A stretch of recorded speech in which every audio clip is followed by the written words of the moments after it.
نبی کریم صلی اللہ علیہ وسلم نے فرمایا کہ یہ دو نمازیں پڑھنے والے کو قیامت کے دن اللہ سبحانہ و تعالی 14ویں رات کے چاند کی طرح خود اپنا دیدار کروائیں گے اور ایسا شخص بلا خوف و خطر جنت میں داخل ہو جائے گا۔ تو ناظرین محترم، زندگی میں یہ دو نمازیں کبھی مت چھوڑیے گا، کیونکہ یہ دو نمازیں انسان کی قسمت اور اس کی تقدیر کو بدل دیتی ہیں۔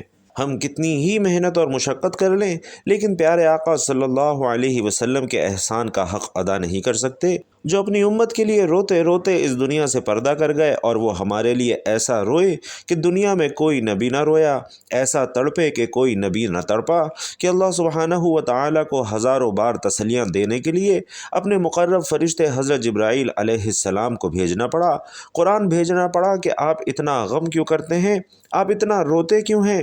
ان آیات کی تعداد 100 سے بھی زائد ہے جن میں اللہ تعالی حضور صلی اللہ علیہ وسلم کو تسلی دے رہا ہے، اس قسم کی آیات کہ جن میں اللہ فرما رہا ہے کہ اے میرے حبیب، اتنا غم نہ کر، اتنا غم نہ کر، لیکن آپ اپنی امت کے لیے اس قدر غمگین تھے کہ اللہ سبحانہ و تعالی نے خود آپ کو تسلیاں دی، لیکن اس کے باوجود امت میں ایسے نافرمان اور خبیث لوگ بھی گزرے جو کبیرہ گناہ کرتے کرتے اور اللہ کی نافرمانیاں کرتے کرتے مر گئے۔ ایسے لوگ جو بددیانتیوں میں، شراب کے نشے میں، نمازوں کو چھوڑنے میں اور دوسرے گناہوں میں الجھے ہوئے مر گئے۔ تو یہی اللہ کا رسول جو ہمارے لیے رویا بھی، تو وہ رسول اکرم صلی اللہ علیہ وسلم جب قیامت کے دن ہماری نافرمانیاں دیکھیں گے تو کہیں گے اے میرے رب، کیا یہی ہے میری وہ امت جس نے قرآن کو چھوڑ دیا؟ میرے قرآن نے پکارا مسجد میں آؤ، لیکن انہوں نے مسجدوں کی راہیں چھوڑ دی۔ جمعے کی نماز میں محلے کی مسجدیں لوگوں کے مجمع سے بھری پڑی ہوتی ہیں، لیکن بتاؤ کہ باقی کی نمازوں میں یہ لوگ کہاں چلے جاتے ہیں؟ کیا یہ لوگ صرف جمعے کے دن ہی اللہ کا رزق کھاتے ہیں، یا پھر ہفتے کے تمام دنوں میں اللہ کا رزق استعمال کرتے ہیں؟ کیا یہ تمام دنوں میں اللہ کا دیا پانی پیتے ہیں، یا صرف 8ویں دن اللہ کا پانی پیتے ہیں؟ یہ کہاں چلے جاتے ہیں؟ کیا یہ اللہ کی دھرتی پر 8 دن نہیں رہتے؟ کیا یہ صرف 8ویں دن اللہ کی ہوا کو اپنے پھیپڑوں میں لے جاتے ہیں؟ کیا یہ صرف 8ویں دن اللہ کے دیے ہوئے نور سے دیکھتے ہیں؟ کیا یہ صرف 8ویں دن اپنے کانوں سے سنتے ہیں؟ کیا یہ صرف 8ویں دن اپنے جسم کی نعمتوں سے فائدہ حاصل کرتے ہیں؟ کیا یہ صرف 8ویں دن سورج کی روشنی سے نفع اٹھاتے ہیں؟ کیا یہ صرف 8ویں دن تاروں کی جھلملاہٹ سے نفع حاصل کرتے ہیں؟ کیا یہ صرف 8ویں دن اپنے بیوی بچوں کے ساتھ بیٹھتے ہیں؟ ناظرین، سوچئے کہ اس پتھر دل کو کیا ہو گیا ہے، اس کے دروازے پر دستک کیوں نہیں پہنچتی، یہ کیوں ہمارے دل ویران ہو گئے ہیں؟ عطا اللہ شاہ بخاری کہا کرتے تھے کہ اے ہندوستان والوں، تمہیں اتنا قرآن سنایا کہ میں سر سر کو سناتا تو صبا بن جاتی، پتھروں کو سناتا تو موم ہو جاتے، دریاؤں کو سناتا تو طوفان تھم جاتے، اور میں موجوں کو سناتا تو ان کی طغیانی رک جاتی۔ پتہ نہیں کہ تم لوگ کس چیز سے بنے ہو، کس خمیر سے بنے ہو، تمہارے سینوں میں دل نہیں ہے بلکہ پتھر رکھے ہوئے ہیں، اور اگر پتھر سے بھی زیادہ کوئی چیز سخت ہے تو تمہارے سینوں میں وہ رکھی ہوئی ہے، کیونکہ پتھر بھی اللہ کی ہیبت سے لرزتا ہے، کانپتا ہے۔ لیکن تم کون ہو؟ تم کون سے انسان ہو، اور اپنے سینوں میں کیسے دل لیے پھرتے ہو کہ ہر روز 5 دفعہ اتنا بڑا بادشاہ تمہیں پکارتا ہے کہ آ جاؤ کامیابی کی طرف، آ جاؤ فلاح کی طرف۔ اگر ایک تھانے دار تمہیں پکارے کہ تمہارا سمن ہے، آ جاؤ، تو تم سر پر پاؤں رکھ کر اس کی طرف بھاگو گے۔ ڈی سی پکارے تو کام چھوڑ کر بھاگو گے۔ لیکن جب زمین اور آسمان کا بادشاہ دن میں 5 بار تمہیں پکارتا ہے لیکن تمہارے کانوں پر جوں تک نہیں رینگتی، اور 8ویں دن مسجد چلے آتے ہو، بتاؤ کیا یہی وفاؤں کا صلہ ہے؟ کیا یہی بندگی ہے اس خدا کی؟ کیا ایسی ہی وفا اپنے آپ سے کرتے ہو، اپنی دکانوں سے کرتے ہو، اپنے مال سے کرتے ہو، اپنی اولاد سے کرتے ہو؟ بتاؤ تو صحیح کہ یہ بے وفائی اللہ سے کیوں کی ہوئی ہے؟ اگر زمین پر سجدہ ادا نہ ہو تو بتاؤ کہ اس سے بھی بڑا کوئی جرم ہے؟ زنا کرنے کو گناہ سمجھتے ہیں، لیکن یاد رکھو کہ ایک نماز کا چھوڑ دینا زنا سے بھی بڑا جرم ہے۔ رشوت کھانے کو گناہ سمجھتے ہیں، لیکن ایک نماز کا چھوڑ دینا رشوت کھانے سے بھی بڑا جرم ہے۔ قتل کرنے کو گناہ سمجھتے ہیں، جبکہ ایک نماز کو چھوڑ دینا قتل سے بھی بڑا جرم ہے۔ شیطان نے کیا کیا تھا؟ سجدے سے ہی تو انکار کیا تھا۔ شیطان نے کوئی زنا نہیں کیا، کوئی قتل نہیں کیا، کوئی شراب نہیں پی، کوئی جوا نہیں کھیلا۔ کیا کیا تھا؟ شیطان بس ایک سجدے کا انکاری ہوا، ایک سجدے کا انکار کر کے وہ ہمیشہ کے لیے مردود ہو گیا۔ اور افسوس کہ اس مسلمان کو کوئی افسوس ہی نہیں جو روزانہ دن میں 5 مرتبہ 20 سجدوں کا انکار کیے بیٹھا ہے اور پھر آرام سے روٹی کھاتا ہے، پانی پیتا ہے، چائے پیتا ہے، آرام سے قہقہے لگاتا ہے، آرام سے بیوی کے پہلو میں لیٹتا ہے۔ ایک سجدے کا انکار کر کے شیطان ہمیشہ کے لیے مردود ہوا، تو بتاؤ کہ جس نے فجر کا انکار کیا، ظہر کا انکار کیا، عصر کا انکار کیا، مغرب عشاء کا انکار کیا، گھروں میں نماز پڑھنا بھی چلو نہ پڑھنے سے تو بہتر ہے، لیکن یہ بھی نماز کا مذاق ہی تو ہے، لیکن پھر 8ویں دن سر پر ٹوپی رکھ کر مسجد میں آ گیا، تو بتاؤ 8 دن جس نے اتنے سجدوں کا انکار کیا تو کیا وہ اس بات سے نہیں ڈرتا کہ کہیں اللہ اسے مردود نہ کر دے؟ تو کیا ہوگا اس دن جن بچوں کی خاطر یا جس نفس کی خاطر اللہ سے بغاوت کی کہ جی اٹھا نہیں جاتا، آیا نہیں جاتا، گرمی بڑی ہے، سردی بڑی ہے، اندھیرا بہت ہے، تو کیا اسے قبر کے اندھیرے یاد نہیں؟ کیا اسے قبر کی گرمی یاد نہیں؟ کیا جہنم کی آگ بھول گئے؟ کیا جہنم کے عذاب بھول گئے؟ کیا جنت کی نعمتیں بھول گئے؟ وہ اللہ کا کلام بھول گئے؟ وہ اللہ کا دیدار بھول گئے؟ وہ اللہ سے ملاقات بھول گئے؟ وہ محبوب خدا کی محفل بھول گئے؟ یہ کیسا اسلام ہے اور یہ کیسے پتھر دل ہیں جو کمانے میں تو ایسے مست ہوئے کہ ہوش ہی نہیں رہا، لیکن جب اللہ بلائے تو ایسے بے ہوش ہو جائیں کہ کان پر جوں تک نہ رینگے۔ نہ کسی بوڑھے اور نہ کسی جوان کو ہوش آئے، نہ کسی عورت کو اور نہ کسی مرد کو ہوش آئے، اور نہ ہی کوئی بازار بند ہوں۔ ارے لوگوں، جب اللہ چاہتا ہے تو کرونا جیسی وبا بھیج کر مہینوں دکانیں اور بازار بند کروا دیتا ہے، لیکن اگر اللہ کے بلاوے پر لوگوں نے اپنی دکانیں بند کی ہوتی تو اللہ آج آپ کو ہر طرح کی ناگہانی آفات سے محفوظ فرما دیتا۔ تو کوئی ظالم آج نہ تو آپ کے مال پر ہاتھ ڈالتا، نہ ہی آپ کی عزت و آبرو پر ہاتھ ڈالتا۔ آج دن دہاڑے ڈاکے پڑ رہے ہیں، اور وجہ یہی ہے کہ ہم اللہ کے نظام سے باغی ہو چکے ہیں، ہم نے اللہ سے بغاوت کر رکھی ہے۔ ذرا بتائیں کہ کیا جمعے کے دن ہی اللہ بلاتا ہے؟ یہ جمعے میں اتنے افراد آتے ہیں، باقی دنوں میں کیوں نہیں آتے؟ یہ کیسی وفا ہے؟